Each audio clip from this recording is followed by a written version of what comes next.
الحمد لله وحده والصلاة والسلام على من لا نبي بعده وأشهد أن لا إله إلا الله وحده لا شريك له وأشهد أن محمدا عبده ورسوله أما بعد أعوذ بالله من الشيطان الرجيم بسم الله الرحمن الرحيم وما أصابكم من مصيبة فبما كسبت أيديكم ويعفو عن كثير سبحانك لا علم لنا إلا ما علمتنا إنك أنت العليم الحكيم رب اشرح لي صدري ويسر لي أمري واحلل عقدة من لساني يفقهوا قولي رب زدني علما. محترم حضرات و خواتین،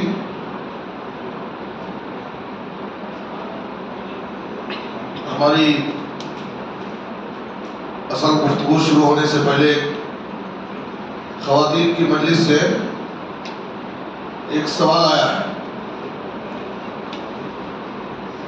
سوال یہ ہے کہ مولانا صاحب ایک مسئلہ ہے، کیا بیوی ہمیشہ شوہر کو مناتی رہے؟ کیا بیوی ہر بار نماز کے لیے بار بار کہتی رہے؟ اس کے لیے ضروری ہے جبکہ وہ ماننا چاہیے؟ کیا بیوی کے کوئی حقوق نہیں ہیں؟ بیوی ہمیشہ شرمندگی محسوس کیوں کرے؟ ایک بار بھی شوہر بیوی کو منا نہیں سکتا؟ ہر بار بیوی ہی کیوں سب کچھ کر کے شرمندہ ہو؟ یہ مسئلہ واضح کریں. دیکھیے، یہ جو سوال آیا ہے، ایسی بہت ساری خواتین ہیں جو اپنے ظالم شوہروں کی مشق ستم بنی ہوئی ہے. حقیقت یہی ہے. کچھ نوجوان، کچھ لوگ ایسے ہوتے ہیں جو ماشاءاللہ دوستوں میں بڑے اچھے رہتے ہیں، مسجد کی حد تک نماز روزے کی بڑی پابندی کرتے ہیں، لیکن ان کی فیملی میں وہ بہت کمزور ہیں اور بہت ناکام ہیں، فیل ہیں. اس حقیقت کو ماننا ضروری ہے. کتنے ایسے واقعات پیش آ رہے ہیں کہ ہمارے نوجوان بدنام ہو رہے ہیں. اور یاد رکھیں، میں ہمارے نوجوانوں سے گزارش کرتا ہوں کہ آپ کی بدنامی سے جماعت بدنام ہو رہی ہے. جماعت بدنام ہو رہی ہے. لوگ یہ نہیں کہتے کہ عبداللہ نے ایسا کیا، بلکہ لوگ یہ بولتے ہیں اگر کسی کی بیٹی کے ساتھ ظلم ہوتا ہے تو لوگ کہتے ہیں کہ اہل حدیث والے ایسا کرتے ہیں، ابو بکر مسجد والے ایسا کرتے ہیں. لوگ پوری جماعت کو حملہ کر دیتے ہیں. ایک مسلمان غلطی کرتا ہے تو پورے مسلمان بدنام ہوتے ہیں. جماعت کا ایک فرد کوئی غلطی کرتا ہے، کسی کے ساتھ زیادتی کرتا ہے، تو اس کا طعنہ پوری جماعت کو سننا پڑتا ہے. اس لیے ہمارے نوجوانوں کو ہر اعتبار سے، ہر فیلڈ میں لوگوں کے لیے آئیڈیل بننا ہے، ایک اچھا نمونہ بننا ہے، تاکہ آپ کے اخلاق، آپ کے کردار، آپ کے رہن سہن، آپ کی بات چیت، آپ کی زبان سے سماج کے لوگ آپ سے قریب ہوں اور آپ کے ذریعے جماعت سے قریب ہوں. یہ بہت ضروری ہے. دیکھیے، یہ زبان کی، تقریروں کی، بیان کی دعوت سے کہیں زیادہ بڑھ کر کے کردار کی دعوت سب سے بڑی دعوت ہے، اخلاق کی دعوت سب سے بڑی دعوت ہے، عمل کی دعوت سب سے بڑی دعوت ہے۔ ہم لوگوں کو اپنے کردار سے خرید کریں، لوگوں کو ہم اپنے اخلاق سے متاثر کریں، اور کوئی بھی ایسا کام نہ کریں جس سے لوگ ہم سے متنفر ہوں، ہم سے دور بھاگیں۔ یہ نہ سوچیں کہ ہم سے وہ متنفر ہو رہے ہیں، بلکہ آپ کے اس اخلاق سے، آپ کے اس عمل سے وہ جماعت سے متنفر ہوتے ہیں، ہماری مسجد ہی سے دور بھاگ جاتے ہیں۔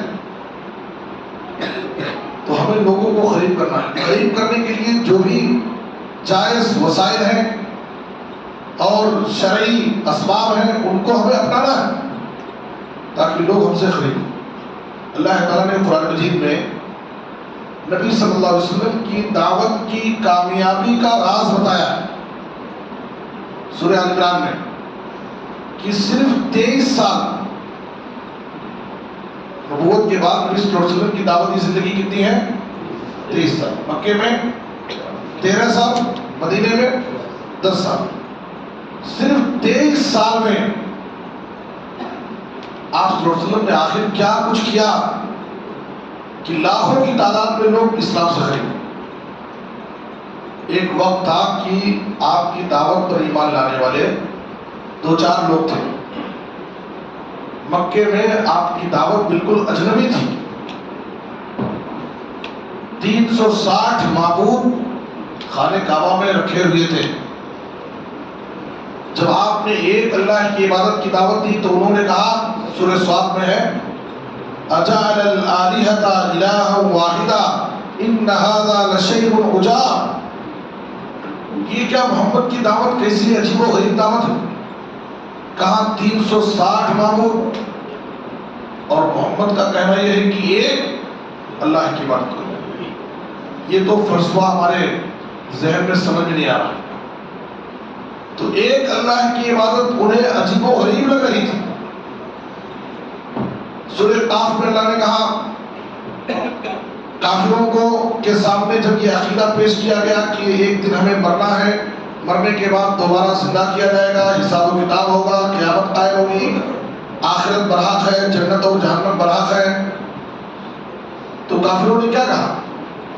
اَإِذَا مِتْنَا وَكُنَّا تُرَابًا ذَلِكَ رَجْعٌ بَعِيدٌ۔ کیا جب ہم مر جائیں گے، مرنے کے بعد ہماری ہڈیاں سڑ جائیں گی اور زمین میں بوسیدہ ہو جائیں گے، تو کیا ہم کو پھر دوبارہ زندہ کیا جائے گا؟ یہ تو سمجھ میں آنے والی بات نہیں، کیسے ہو سکتا ہے؟ ابو جہل تو ایک مرتبہ ایک راستے سے گزر رہا تھا، ایک بوسیدہ سڑی ہوئی ہڈی ایک کنارے راستے میں پڑی ہوئی تھی، اس کو اٹھا لیا، آپ کے پاس آ کر کے بڑے مذاق میں، استہزاء کے انداز میں آپ سے سوال کر رہا تھا کہ من یحیی العظام وہی رمیم، یہ ہڈی اب سڑ گل گئی، بوسیدہ ہو گئی ہے، اس کو کون زندہ کر سکتا ہے؟ تمہارا دعویٰ ہے کہ مرنے کے بعد دوبارہ زندہ کیا جائے گا، اب یہ بتاؤ میرے ہاتھ میں یہ ہڈی سڑ گل گئی ہے، اب اس کے اندر کون جان ڈالے گا؟ تو اللہ تعالیٰ نے اس کا جواب دینے کے لیے قرآن میں فوراً آیت نازل کیا، قل، یہ جو آپ سے مذاق کے انداز میں آپ سے سوال کر رہا ہے کہ اس سڑی ہوئی بوسیدہ ہڈی میں کون جان ڈالے گا، تو آپ اس کو جواب دیجئے، قل یحییھا الذی انشأھا اول مرہ، وہ اللہ جس نے اس ہڈی کو پہلی بار بنایا تھا، وہی اللہ اس بات پر قادر ہے کہ اس ہڈی کے سڑ جانے کے بعد، بوسیدہ ہونے کے بعد بھی اس کے اندر جان ڈال سکتا ہے، قادر ہے۔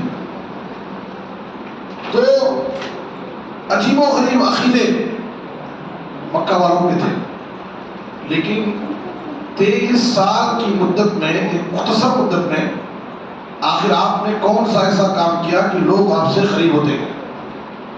اور یہی صفت ہمیں اپنے اندر اپنانا ہے، ہمارے نوجوانوں میں اور ہمارے ذمہ داروں میں، ایک اچھے کامیاب قائد، منتظم، ذمہ دار اور دعوت اور اصلاح کے کام کرنے والے ہر شخص کو یہ صفت اپنانا ہے۔ وہ کیا ہے؟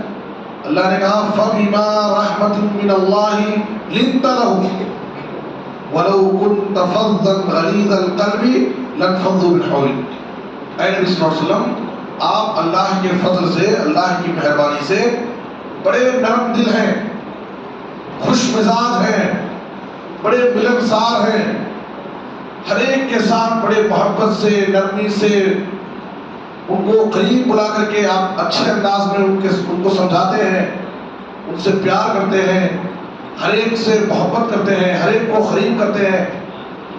اسی وجہ سے لوگ لاکھوں کی تعداد میں آپ کے قریب جمع ہو گئے۔ اگر آپ سخت مزاج ہوتے، بد زبان ہوتے، تو یہ بھیڑ جو آپ کے قریب نظر آ رہی ہے یہ سب بکھر جاتے تھے، کوئی آپ کے قریب نہیں۔ تو خوش مزاجی، نرم مزاجی، ملنساری ایک داعی میں، ایک ذمہ دار میں، ایک قائد میں بہت ضروری ہے۔ مجھ سے کچھ دن پہلے ایک صاحب آ کر کے بیان کیے کہ ہمارے نوجوان جب کچھ نئے ساتھی ہمارے پاس آتے ہیں اور وہ کچھ ڈاؤٹ بیان کرتے ہیں، کچھ مسئلہ ذکر کرتے ہیں، تو بہت رف جواب دیتے ہیں، رف گفتگو کرتے ہیں۔ لیکن پہلے سے قرآن اور حدیث کی دعوت ان کو بڑی عجیب لگتی ہے، پہلے سے ان کا ایک طریقہ رہتا ہے، وہ ان کے ذہنوں میں بیٹھی رہتی ہے باتیں، اماموں کا، بزرگوں کا احترام، مزاروں کی عقیدت، یہ سب پہلے سے ان کے پاس ہے۔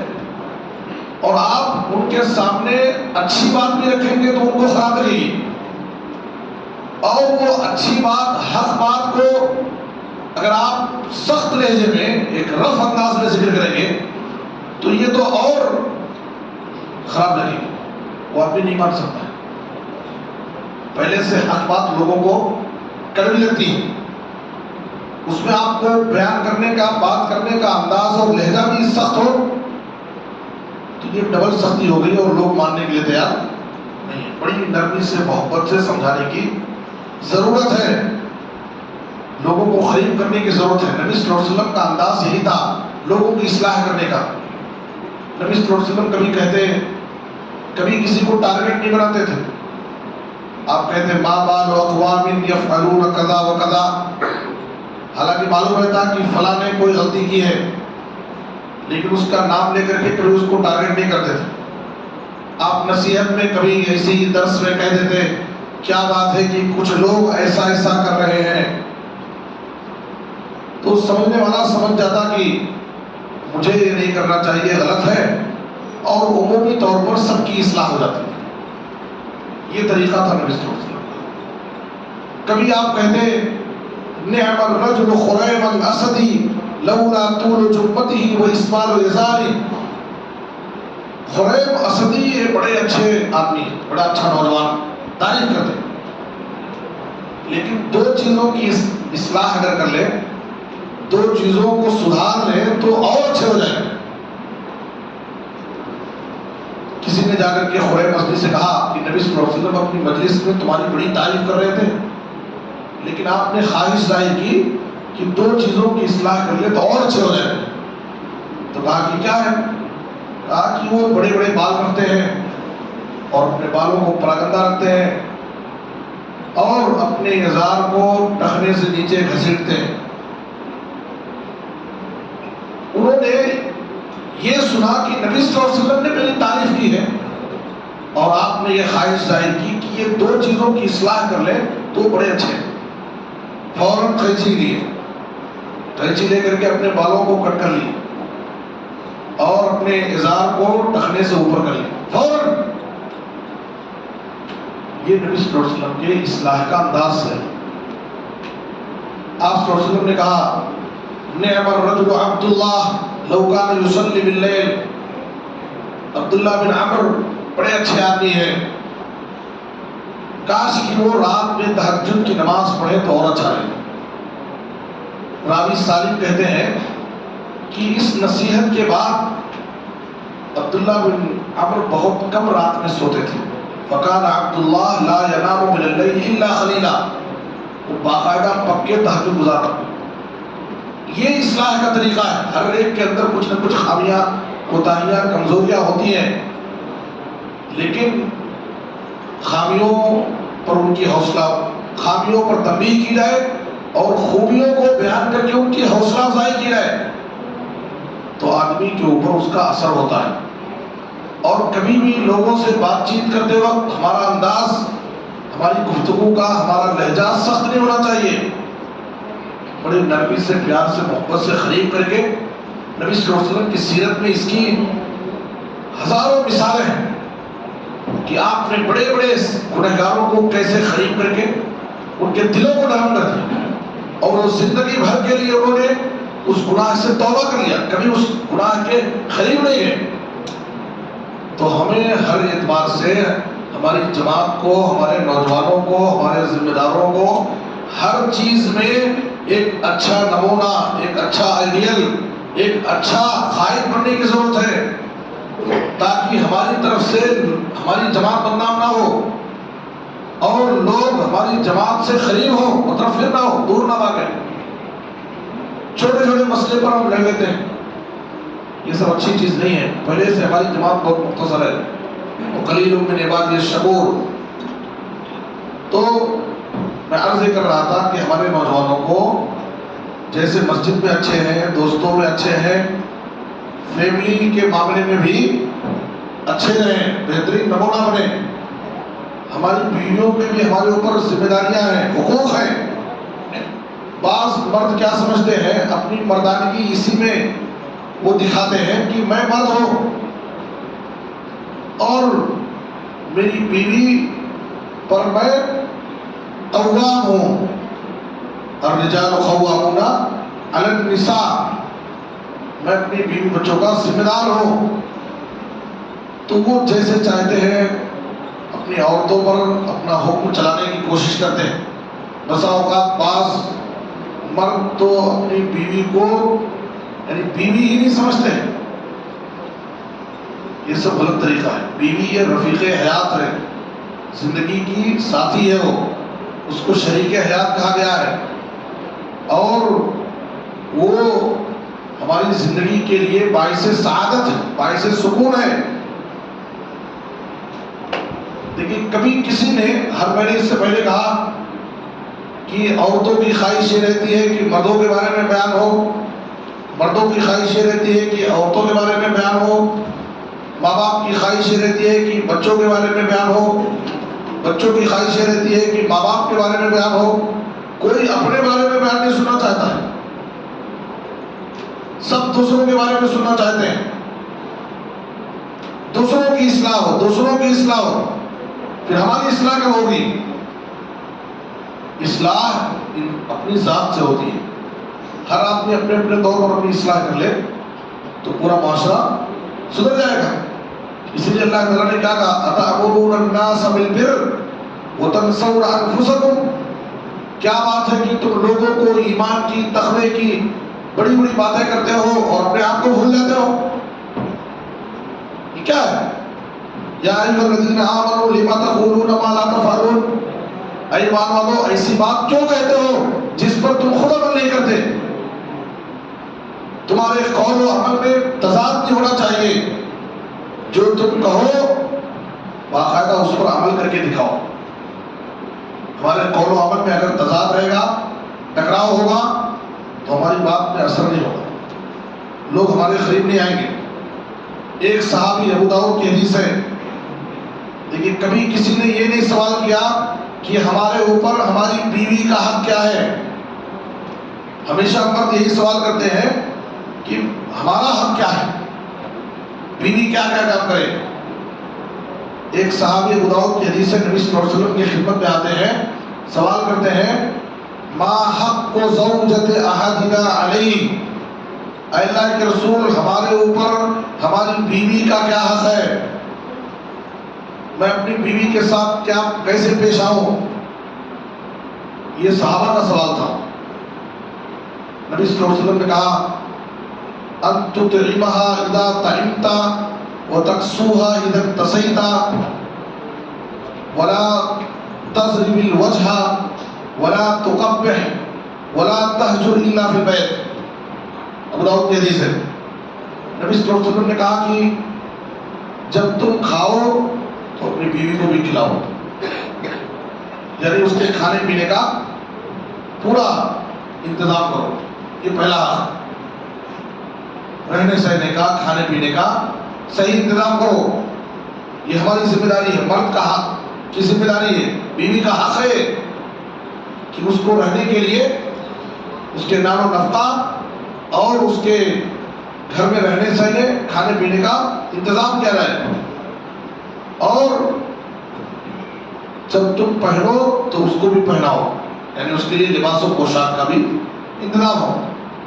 وَلَا تَضْرِبِ الْوَجْهَ، کبھی چہرے پر مت مارو. نبی صلی اللہ علیہ وسلم نے خاص طور پر چہرے پر مارنے سے منع کیا ہے، بلکہ کسی کو بھی چہرے پر نہیں مارنا چاہیے، صرف عورت کو نہیں. آپ صلی اللہ علیہ وسلم نے سختی سے منع کیا. اذا قاتل احدکم الوجه اذا قاتل احدکم فلیستنب الوجه. قتال میں بھی چہرے پر مارنے سے منع کیا، اس لیے کہ چہرہ یہ انسان کے اعضاء میں سب سے معزز جگہ ہے. اگر چہرے میں داغ لگ جائے، مار کا نشان لگ جائے تو اس کا چہرہ بدنما ہو جائے گا، وہ لوگوں کے درمیان جانے میں شرمائے گا. وہ بیوی ہے، اس کو چہرے میں مار دیے، چہرہ اس کا بدنما ہو گیا اور اس کے چہرے میں کچھ داغ دھبا لگ گیا، خود تمہارے کو اچھا نہیں لگے گا. تو آپ نے کہا چہرے میں مت مارو. نبی صلی اللہ علیہ وسلم کا تو اسوہ یہ ہے کہ آپ صلی اللہ علیہ وسلم نے ما ضرب رسول اللہ صلی اللہ علیہ وسلم امراۃ ولا خادما قط. آپ نے اپنی زندگی میں کبھی کسی نوکر کو اور کسی بیوی کو آپ نے نہیں مارا. یہ نبی صلی اللہ علیہ وسلم کا اسوہ ہے. اور اس کے بعد آپ نے کہا ولا تقبح، بیوی کو برا بھلا مت کہو. کچھ لوگ اپنی عورتوں کے ساتھ بدزبانی کرتے ہیں اور غلط الفاظ استعمال کرتے ہیں، یہ غلط چیز ہے. ولا تہجر الا فی البیت، اور کبھی عورت کو سے ناراض ہو کر کے اس کو چھوڑنے کی ضرورت پڑے تو گھر ہی میں چھوڑو، گھر سے بس باہر مت بھگاؤ، گھر میں رکھو. ولا تہجر الا فی البیت. بات اٹھے تو فوراً اپنے ماں باپ کے پاس چلی جا، اپنے میکے چلی جا. کیا وہ پھپٹ میں آئی ہے؟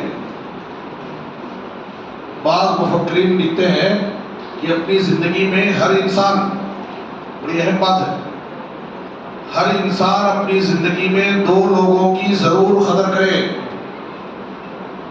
وہ بہت قابل قدر ہے. ایک ماں کی قدر کرو جو تمہیں دنیا میں لائی ہے. ماں ہمیں دنیا میں لائی ہے، اس کے پیٹ سے پیدا ہوئے. ماں کی قدر کرو جو دنیا میں تمہیں لائی ہے، اور بیوی کی قدر کرو جو ساری دنیا چھوڑ کر تمہارے واسطے آئی ہے. اپنا پورا گھر، خاندان، بھائی، ماں باپ، بہنیں، سب کو چھوڑ کر کے تنہا تنہا ایک عورت ہمارے واسطے آتی ہے، ہماری زندگی کو سکون پہنچانے کے لیے، ہماری خدمت کرنے کے لیے، ہمارے بچوں کی خدمت کرنے کے لیے، ہمارے بچوں کی پرورش کے لیے، ہمارے بچوں کی تربیت کے لیے. اگر 2-4 دن عورت ہاسپٹل میں ایڈمٹ ہو جائے اور گھر کے ساری ذمہ داری ایک مرد کو سنبھالنا پڑے تو معلوم ہوگا کہ ایک عورت کی محنتیں اور ایک عورت کی قربانیاں کیا ہوتی ہیں. اگر 2-4 دن ہمیں اپنے گھر میں گھر کی پاکی صفائی، کھانا بنانا، بچوں کو دیکھ بھال کرنا، وقت پر ان کو اسکول بھیجنا اور ان کے سارے مسائل کو حل کرنا، ایک مرد کو اگر ایک دن برداشت کرنا پڑے تو اس کو صحیح اندازہ ہو جائے گا کہ گھر میں، یہ کہنا بہت آسان ہے کہ عورت گھر میں رہتی ہے، ہم باہر تھکتے ہیں، محنت کرتے ہیں، یقیناً مردوں کی بھی قربانیاں ہیں، لیکن عورت گھر میں رہتی ہے تو بیکار میں گھر میں نہیں رہتی. گھر میں بھی بہت ساری قربانیاں ہیں جو ایک مرد نہیں ادا کر سکتا ہے. تو اس لیے عورت کے مزاج کو بھی سمجھنا ضروری ہے. عورت کے بھی بہت سارے احسانات، بہت ساری قربانیاں. تو میں نے آپ کے سامنے ابو داؤد کی ایک حدیث پیش کی جس میں نبی صلی اللہ علیہ وسلم نے بیویوں کے حقوق بیان کیے ہیں. اور قرآن مجید میں اللہ تعالیٰ نے کہا وَلَهُنَّ مِثْلُ الَّذِي عَلَيْهِنَّ بِالْمَعْرُوفِ، عورتوں کو بھی مردوں پر ویسے ہی حقوق حاصل ہیں جیسے مردوں کو عورتوں پر حقوق حاصل ہیں. دونوں کے ایک دوسرے پر حقوق. مرد یہ چاہے کہ میری بیوی اپنی ذمہ داریوں کو ادا کرے اور مرد اپنی ذمہ داریوں کو ادا نہ کرے تو یاد رکھے کہ زندگی کا یہ سفر وہ اس میں خوبی نہیں چل سکتا ہے. اور قرآن میں اللہ نے کہا وَعَاشِرُوهُنَّ بِالْمَعْرُوفِ، عورتوں کے ساتھ بھلائی سے پیش آؤ. اور ایک بہت اہم بات حضرت سوال کی روشنی میں، کیا میں ہی، عورت کا کہنا کیا ہے کہ میں ہی بار بار اپنے شوہر کو منانا.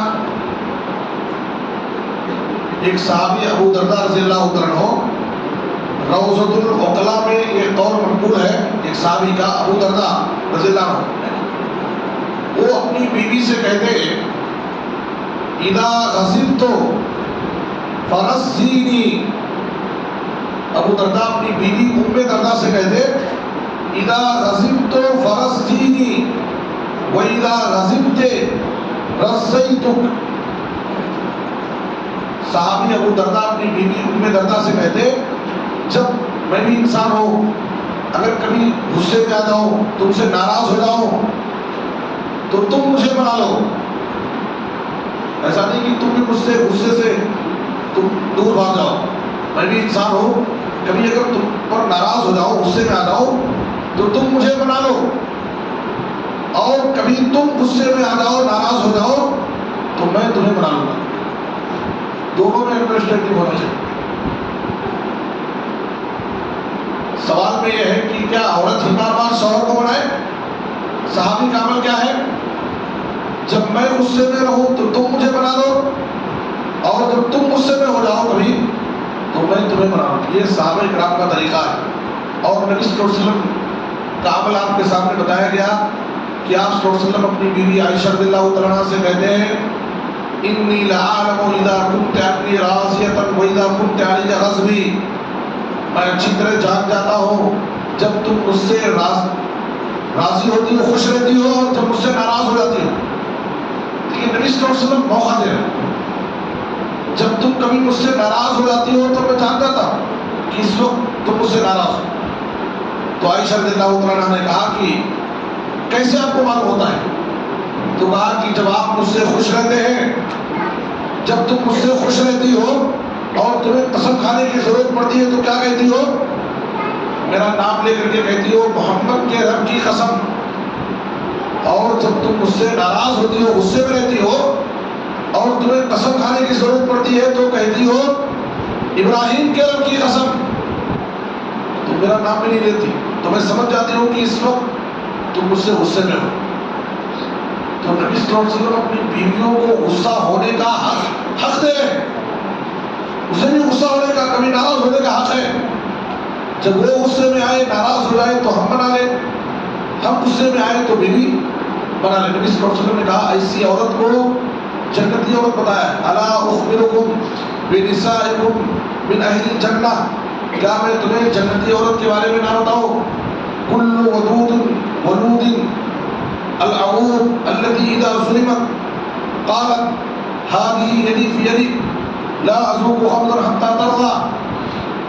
جنتی عورت وہ ہے جو اپنے شوہر سے ٹوٹ کر محبت کرنے والی ہو، زیادہ بچے کرنے والی ہو، اور کبھی اگر اس پر ظلم ہو، اس کا شوہر اس سے ناراض ہو جائے، اس پر کچھ زیادتی کر دے، تو وہ فوراً اپنے شوہر کو منانے کے لیے آتی ہے اور اپنا ہاتھ شوہر کے ہاتھ میں رکھ کر کے، پکڑ کر کے کہتی ہے لا اذوق غمزا حتی ترضى، اس وقت تک میں نہ کھاؤں گی، نہ پیوں گی اور آرام کی نیند نہیں کر سکتی جب تک آپ مجھ سے خوش نہ ہو جائیں.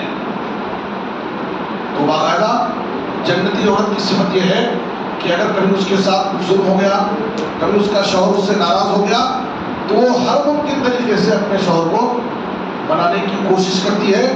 ایسی عورت کو جنتی عورت کہا گیا ہے. تو میں سمجھتا ہوں کہ سوال کا جواب واضح ہو گیا ہے کہ دونوں کی ذمہ داری ہے، مرد عورت دونوں کی ذمہ داری ہے، اور دونوں کے حقوق ہیں ہمارے اوپر.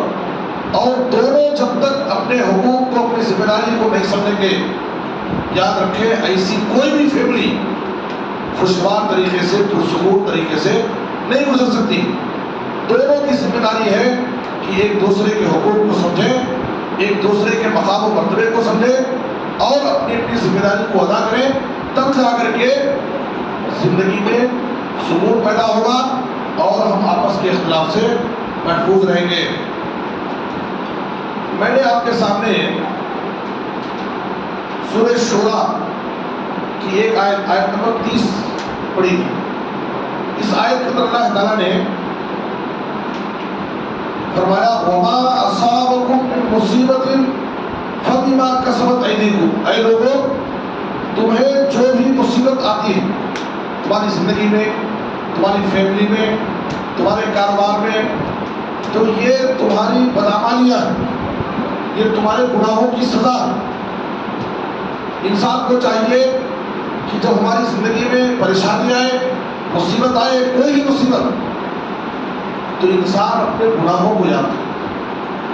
کہاں مجھ سے کوتاہی ہوئی، کہاں مجھ سے غلطی ہوئی ہے.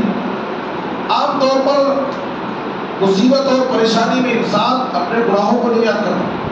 قرآن میں متعدد آیتوں میں اللہ تعالیٰ نے اس بات کو ذکر کیا ہے کہ انسان کی چاہے پرسنل زندگی ہو یا فیملی کی زندگی ہو، اس کے کاروبار ہو، کہیں بھی مصیبت اور پریشانی آنے کی ایک بڑی وجہ انسان کے گناہ ہوتے ہیں.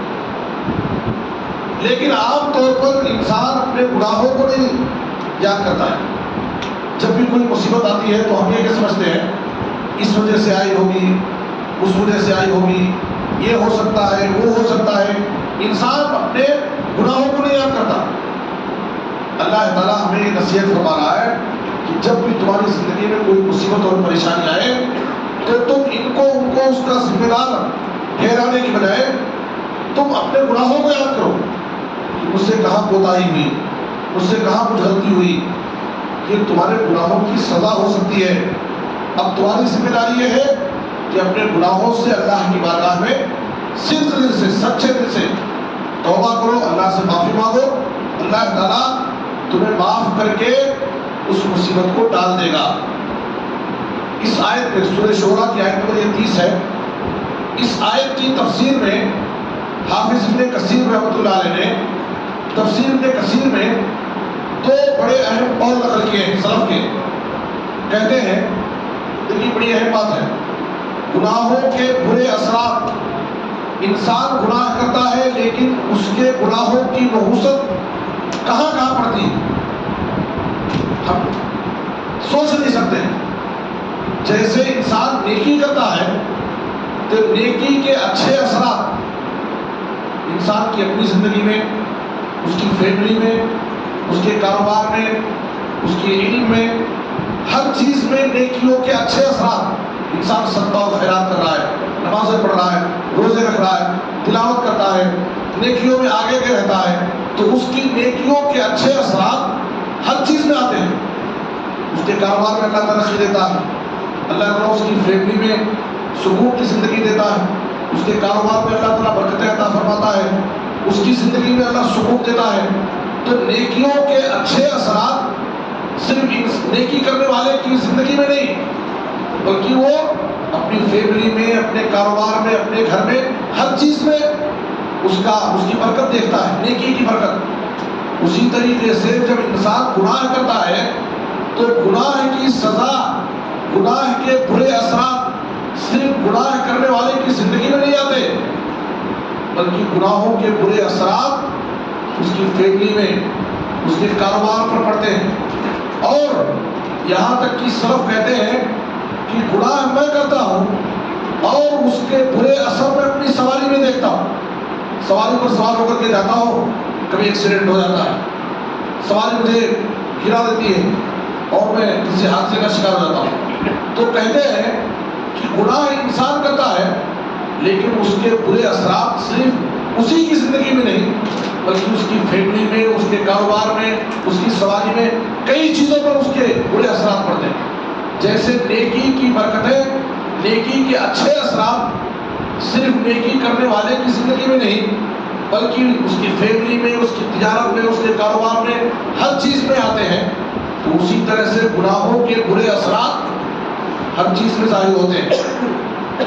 ابو البلاد نے سوال کیا علا بن بدر سے کہ قرآن میں اللہ فرماتا ہے وَمَا أَصَابَكُم مِّن مُّصِيبَةٍ فَبِمَا كَسَبَتْ أَيْدِيكُمْ، تمہیں جو بھی مصیبت اور پریشانی آتی ہے یہ تمہارے ہاتھوں کی کمائی ہے، یہ تمہارے غلط کرتوت ہے، یہ تمہارے گناہوں کی سزا ہے۔ تو ابو البلاد رحمۃ اللہ علیہ نے کہا کہ مجھے یہ بات سمجھ میں نہیں آتی۔ کہتے ہیں کہ وَقَدْ ذَهَبَ بَصَرِي وَأَنَا غُلَامٌ، میرے آنکھ کی بینائی بچپن میں چلی گئی۔ کہتے ہیں میرے آنکھ کی بینائی بچپن میں چلی گئی، میں ابھی بچہ تھا، تو آخر اس وقت مجھ سے کون سی غلطی ہوئی؟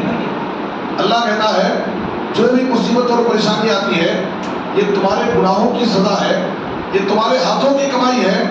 تو میں بچپن ہی میں تھا، اسی وقت میری آنکھ کی بینائی چلی گئی، میں نابینا ہو گیا، تو اس وقت میری کون سی غلطی تھی؟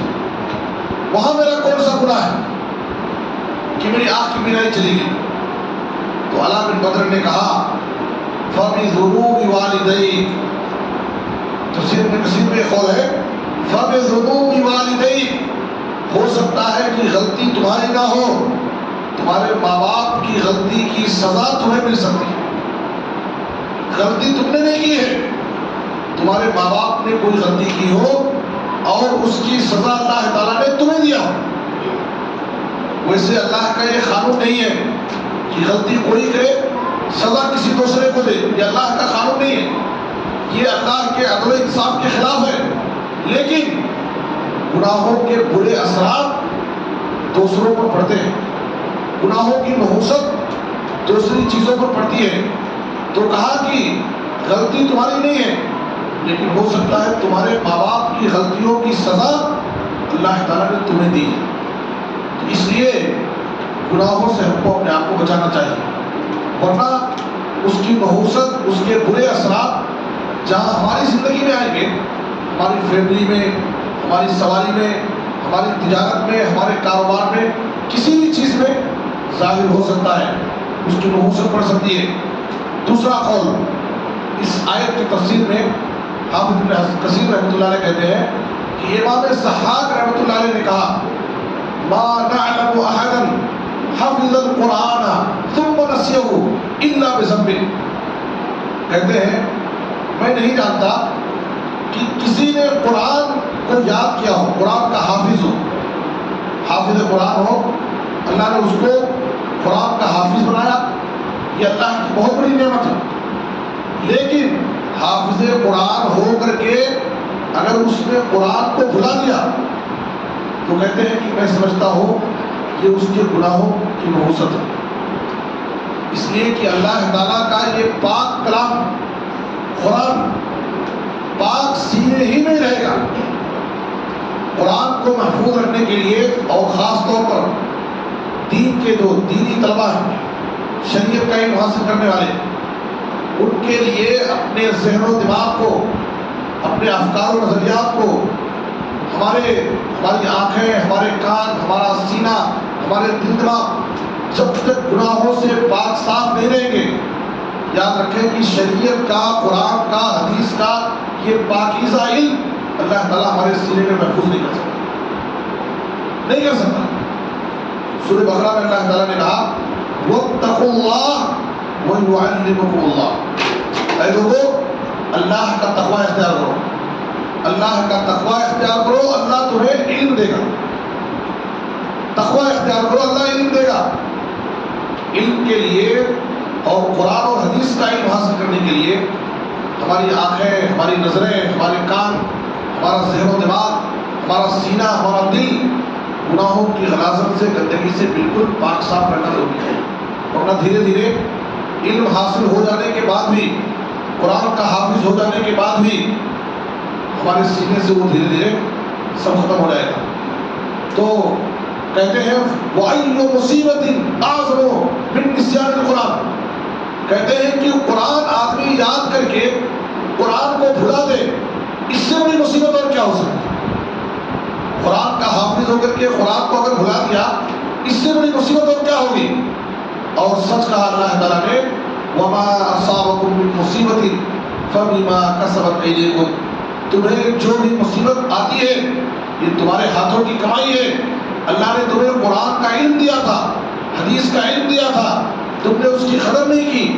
اپنے ذہن و دماغ کو، اپنے دل دماغ کو، اپنے سینے کو گناہوں کی حراست سے پاک صاف نہیں رکھا، تو اللہ تعالیٰ نے یہ نعمت دے کر کے بھی اس نعمت کو تم سے چھین لیا، تم کو اس سے محروم کر دیا. تو اس لیے دیکھیے گناہوں کی سزا کہاں تک ہوتی ہے. انسان جب گناہ کرتا ہے تو سب سے پہلے گناہوں کا اٹیک انسان کے دل پر پڑتا ہے. اسی لیے قرآن میں اللہ نے کہا سورہ مطففین میں کلا بل ران علی قلوبہم ما کانوا یکسبون. ان کے گناہوں کی وجہ سے اللہ تعالیٰ نے ان کے دلوں کو سیاہ کر دیا، زنگ لگا دیا. انسان جیسے ہی گناہ کرتا ہے اس کے دل میں ایک سیاہی کالا نقطہ لگا دیا جاتا ہے. اگر انسان اللہ سے توبہ کر لیا یا نیکی کر لیا تو اس کالے نقطے کو، اس سیاہی کو صاف کر دیا جاتا ہے. لیکن ایک انسان گناہ پر گناہ کرے اور برائیاں کرتا جائے، اللہ سے توبہ نہ کرے، نیکی نہ کرے، تو دھیرے دھیرے اس کا پورا دل سیاہ ہو جاتا ہے، زنگ لگ جاتا ہے دلوں میں. تو اس لیے گناہوں کا اٹیک انسان کے دل پر ہوتا ہے. تو یہ گناہوں کی نحوست ہے. انسان کو اپنے آپ کو گناہوں سے بچانا چاہیے، اس لیے کہ اس کے برے اثرات بہت ساری چیزوں پر پڑتے ہیں. ایک مرتبہ نبی صلی اللہ علیہ وسلم کے سامنے سے ایک جنازہ لوگ لے کے جا رہے تھے. تو نبی صلی اللہ علیہ وسلم نے کہا جنازے کو دیکھ کر کے مستریح او مستراح منہ، صحیح مسلم کی حدیث ہے، یہ جو جنازہ جا رہا ہے یا تو اسے آرام ملنے والا ہے، اس میت کو جو جا رہا ہے، یا تو اس سے لوگوں کو آرام ملنے والا ہے. یہ اس کا معنی ہے. صحابہ کرام نے کہا اے اللہ کے رسول ہم سمجھے نہیں، یہ مستریحون اور مستراحون منہ کا کیا معنی ہے؟ تو نبی صلی اللہ علیہ وسلم نے کہا ایک مومن بندہ، ایک متقی انسان جب اس کی موت ہوتی ہے تو اس مومن کو دنیا کی تکلیفوں سے آرام مل جاتا ہے. جیسے ہی وہ مرا اللہ کی رحمت کے حوالے ہو جاتا ہے. اب باقاعدہ قبر کی زندگی سے لے کر کے آخرت کے تمام مراحل میں اللہ تعالیٰ اس کے ساتھ آسانی کا معاملہ کرے. باقاعدہ جنت کی کھڑکی اس کی خبر میں کھول دی جاتی ہے. ہر جگہ اللہ تعالیٰ اس کے ساتھ نیکیوں کا رحم و کرم کا معاملہ کرے گا. لیکن مومن انسان جب مرتا ہے، متقی انسان، تو اس کو آرام ملتا ہے دنیا کی تکلیفوں سے. دنیا میں بڑی تکلیفیں اٹھایا، لیکن نبی صلی اللہ علیہ وسلم نے آگے کیا فرمایا وَإِنَّ الْعَبْدَ الْفَاجِرُ وَإِنَّ الْعَبْدَ الْفَاجِرُ يَسْتَرِيحُ مِنْهُ الْعِبَادُ وَالْبِلَادُ وَالشَّجَرُ وَالدَّوَابُ. ایک فاسق و فاجر گنہگار انسان جب دنیا سے مر کر کے جاتا ہے تو اس کی طرف سے یستریح منہ العباد، سارے بندوں کو راحت ملتی ہے. اس بستی کے لوگوں کو آرام مل جاتا ہے. بڑا ظالم تھا، بڑا سرکش تھا، بڑا متکبر تھا، گلی محلے کے لوگوں پر ظلم کرتا تھا، سب کو پریشان کر کے رکھتا تھا. جیسے وہ مرتا ہے تو پورے لوگوں کو آرام ملتا ہے. یستریح منہ العباد والبلاد، جس شہر میں، جس بستی میں رہتا تھا اس شہر کو اس سے آرام مل جاتا. بڑا متکبر اور ظالم سرکش انسان تھا، دنیا سے چلا گیا، شہر کو بھی آرام ملتا ہے. یستریح منہ العباد والبلاد والشجر والدواب، یہاں تک کہ باغ، درخت، جھاڑ اور پودے، زمین کے چوپائے، کیڑے مکوڑوں کو بھی آرام ملتا ہے. صحیح مسلم کی حدیث ہے. کیوں؟ باغوں کو، درختوں کو، جھاڑ اور پودے کو، زمین کے چوپائے اور کیڑے مکوڑے کو ایک فاسق و فاجر گنہگار انسان کی موت سے راحت اور آرام کیوں ملتا ہے؟ اس لیے کہ جب سماج میں ظالم، سرکش، متکبر، نافرمان، گنہگار لوگ جس بستی میں، جس شہر میں رہتے ہیں تو ان کے گناہوں کے برے اثرات پورے سماج پر پڑتے ہیں. ایسے ظالموں کی وجہ سے اللہ تعالیٰ بارش روک لیتا ہے. اب ظاہر ہے کہ غلطی تو وہ لوگ کی ہیں، لیکن بارش نہ ہونے کی وجہ سے باغوں میں فصلیں تباہ ہوتی ہیں، جھاڑ سوکھ جاتے ہیں، فصلیں تباہ و برباد ہو جاتی ہیں، زمین کے جانوروں کو، کیڑے مکوڑوں کو پانی نہیں ملتا، پیاس سے مرنے لگتے ہیں. غلطی انسان کر رہا ہے لیکن اس کی سزا پورے معاشرے کو ملتی ہے. اس لیے نبی صلی اللہ علیہ وسلم نے کہا ایک فاسق و فاجر گنہگار نافرمان انسان کی موت سے اس شہر کے تمام لوگوں کو، شہر کو، وہاں کے جھاڑ پودے اور زمین کے چوپائے سارے لوگوں کو آرام ملتا ہے. اس لیے انسان دنیا میں ایسی زندگی گزارے کہ ہمارے مرنے سے لوگ خوشی محسوس نہ کریں کہ ہمارے محلے کا، ہماری گلی کا، ہمارے پڑوس کا بڑا ظالم متکبر سرکش انسان تھا، چلو مر گیا اچھا ہوا. انسان دنیا میں ایسی زندگی گزارے کہ ہر ایک کے ساتھ محبت سے، اخلاق سے، ہر ایک کی مدد کرنے والا، ہر ایک کے ساتھ اچھے الفاظ میں بات کرنے والا. جب دنیا سے وہ مر کر کے جائے تو لوگ اس کی تعریف کریں اور اس کے حق میں دعا کریں. بڑا اچھا انسان تھا، گلی محلے کے لوگوں کا خیال کرتا تھا، بڑا اچھا انسان تھا، کبھی اپنی زبان سے کسی کو تکلیف نہیں پہنچایا، بڑا اچھا انسان تھا، ہر ایک کا خیال رکھتا تھا. انسان ہمارے مرنے کے بعد ہم کو دعا دینے پر مجبور ہو جائے، انسان ہمارے مرنے کے بعد ہمارے دعا دینے پر مجبور ہو جائے. ایسا نہ ہو کہ لوگ ہمارے مرنے کے بعد ہم کو گالیاں دیں، اچھا مر گیا اچھا ہو گیا. بہرحال اور بھی بہت ساری باتیں تھیں، لیکن آپ دیکھ رہے ہیں کہ ہمارا گلا بھی ساتھ نہیں دے رہا ہے اور گلا بھی اس بات کا اشارہ کر رہا ہے کہ آپ کا وقت ہو چکا ہے.